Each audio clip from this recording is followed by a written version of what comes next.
Hey guys, welcome back to whatever this is, and on today's episode, it is Christmas Eve, and I've always been trying to think of something that I could do on Christmas Eve that's a little different and kind of fun.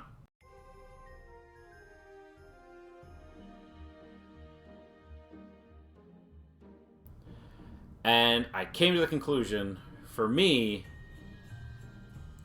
I'm going to call it the Christmas Unwrap. And what it is what started with about 3 games here ended up evolving into 5. So these are all sealed games. I'm going to cut to a different camera. And I'm going to open these. As it's Christmas Eve, and it doesn't feel right to not have these opened. So anyways, guys, join me on the fun here. I'm going to talk about why I picked up each game and my reasoning for it. Because none of these games I picked up with no reason in mind. But all of these games were going to be opened. I just happened to come across them being sealed. I will even tell on how I got each game. But anyways, guys, let's just jump into it, and let's get started. So anyways, guys, here we go. So I'm just going to cut these games open just to get a little bit of a tear to make it a lot easier to open. As these can be a bit of a pain. So first up, we got Ribby here. This is a game I really did want for the Vita for quite a while. The concept seemed kind of fun, where it was a Metroidvania shoot-'em-up. In the boss combat is really good. So I always did want a physical copy. I'm a little sad that there's not a Switch one yet, so I had to go for the Vita copy. But here we go. Let's tear that off. Let's free this game. I'm not the biggest fan of that box art. It's cute and all, and it's kind of fun. I get what they're going for. But yeah, there's my first limited run game for the Vita. It's quite good. If you haven't played it, check it out on the Switch is the easiest way. And actually, when I was opening it, I realized that underneath there was a reverse box art. And I actually really like that one a lot more. It's a lot more fun. So I decided that I was just going to flip that over later. And that would be the new box art for me. But Ribby has been officially opened. Next up, we got Shin Megami Tensei Soul Hackers. This game is weird, long title. I don't know if this is a reseal or what. As you could tell, I was kind of looking at the seal on it. But this game was a game I had really, really early on in the 3DS lifecycle. I traded it in at some point, and I really did regret doing that. So I'm glad I managed to figure out a way of getting a new copy without breaking the bank too hard. But this was a game I had asked a local store to get in for me, and they did. And that's pretty lucky for me because this game can be quite expensive. It is a ton of fun. It's an old Saturn game that they did port and finally brought to North America and put on the 3DS. And that's super awesome. So I've taken off the seal there, and there it is. There's the cartridge. That's early enough in the 3DS's lifecycle where there were manuals at one point, which is really funny because they definitely don't make those anymore, or 3DS games. But yeah, there's the manual. It kind of tells you all the typing and stuff.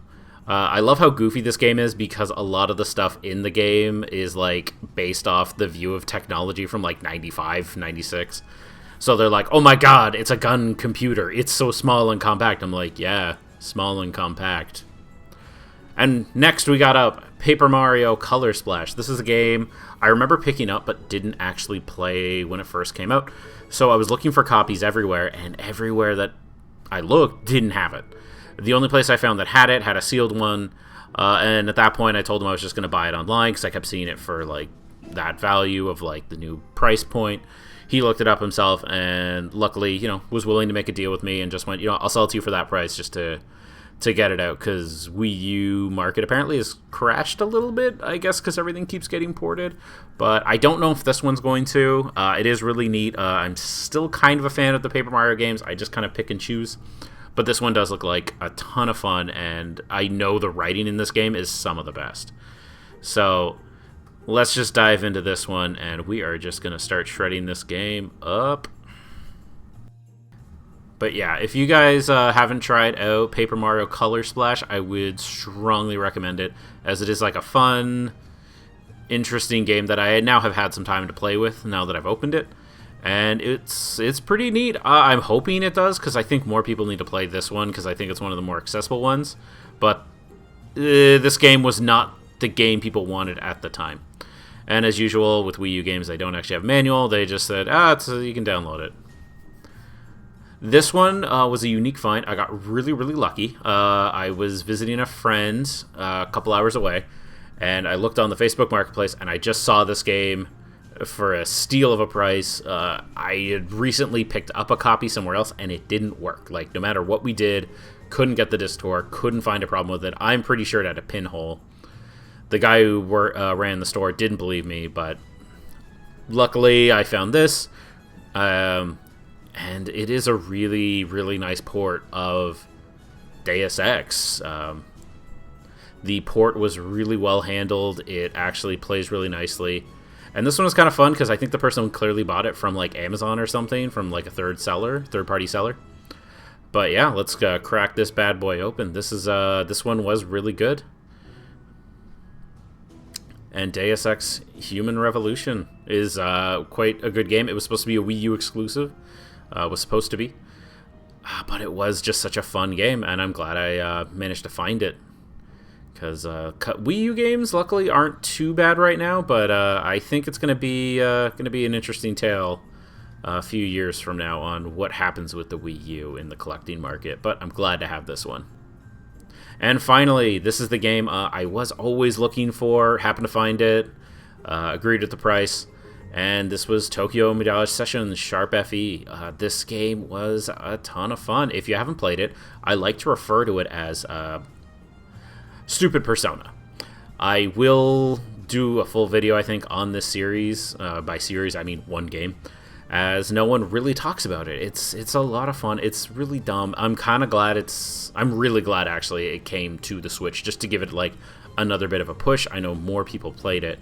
But it is a ton of goofy fun, especially if you kind of forget that it's supposed to be a Shin Megami Tensei cross Fire Emblem game. It's more of just like Persona with Fire Emblem coloring. So that's super cool, and the music in the game is actually quite good, which is good because the game is about idols and about idol culture, but in like the most positive way. They're never getting really into the negative stuff too much, but it is a great game, and I would easily recommend checking it out, especially if you're interested in the Wii U or even on the Switch. It is a great JRPG. And as usual, there's like little tissue paper. Oh, you can look at the manual in the game. No, Nintendo, I want the whole manual, but you won't give it to me. But anyways, guys, that's it for the Christmas unwrap of 2021. I don't know where this is going to go. This was just an idea I had, and it seemed like a lot of fun. So I hope you enjoyed it. Maybe you have some opinions on the games that I picked up, or maybe recommend a game you think I should do this for in the future. But anyways, guys, this was a ton of fun. I'm continuing to do the channel. I started doing it during lockdown, and at this point, it's just kind of this fun little background thing I can do. And I hope you guys enjoy the little journey with me. But anyways, guys, take care. Have a good one. Merry Christmas. And have a Happy New Year.